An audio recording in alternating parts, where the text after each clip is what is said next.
एक पद ऐसा है जो आप हमेशा सुनते हैं, हमारे संगीत आचार्य भी कभी कभी गाते हैं और आप सुनते रहते हैं कहीं न कहीं। पर वो कौन सा पद है जिसे आप सुनते रहते हैं, जानते हैं, और मैं भी उसको बताना चाहता हूँ। वास्तव में सत्संग और गुरु के वचन का हमारे जीवन में यही महत्व है कि जिन चीज़ों को हम भूल जाते हैं उन्हें हम सत्संग से पुनः याद कर लेते हैं। तम स्मृति गतम संगम यावते साधु नाम प्रवृत्ति ही अहम जात वेदा स्मृति संगह यम वचनोप आपनोते हैं।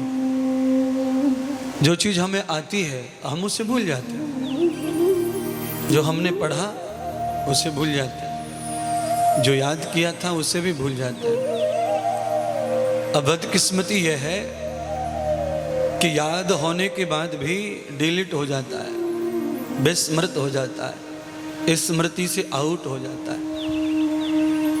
बालक कितना पढ़ते हैं, उसका 10% भी बालक को याद नहीं रहता है, तो भी फर्स्ट क्लास नंबर से पास हो जाता है। अब अनुमान ये लगाया जाए कि जितना वो पढ़ता है अगर वो पूरा का पूरा उसे याद हो जाए तो सभी बच्चे यानी किससे को टॉपर हो जाएंगे, किससे कौन आगे निकल जाएगा। पर हमारी बुद्धि का ये धर्म है, बुद्धि का ये स्वभाव है, जितना वो याद करती है उतना वो पीछे से भूलती चली जाती है। इसीलिए उसमें प्रयोग करने वाला ज्ञान रह नहीं पाता है, हम भटक जाते हैं। जीवन में क्या करें क्या ना करें वो भी हमारी सोच में नहीं आता, विचार में नहीं आता है। फिर हम पंडितों से, महात्माओं से पूछते हैं अपनी जिंदगी का भविष्य क्या है। कोई ज्योतिष के द्वारा पूछता है, कोई तप के द्वारा पूछता है, कोई वैचारिक विचार के द्वारा पूछता है, और कोई पूछते नहीं है, जानने के लिए सत्संग में पहुंचते हैं।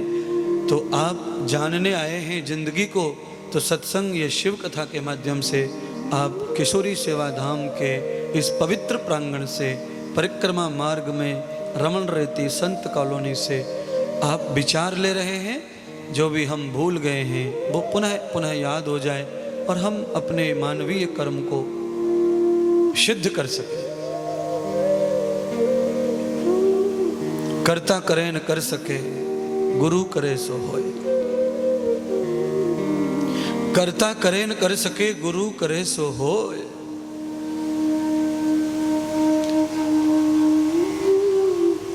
तीन लोग भूखंड में गुरु से बड़ा न कोई।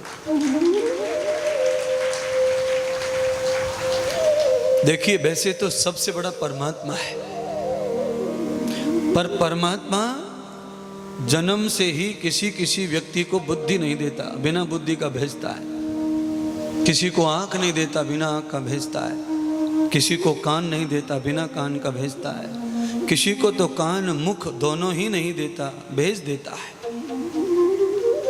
परमात्मा हमारे कर्मों का फल हमें देता है। गुरु क्यों बड़े हैं, भगवान से भी ज़्यादा उनकी महिमा क्यों गाई है?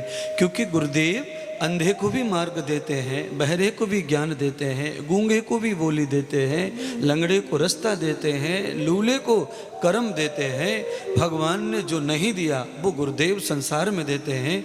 इसलिए हमारे वैदिक हिंदू धर्म में गुरु की महिमा को सर्वोपरि माना गया है।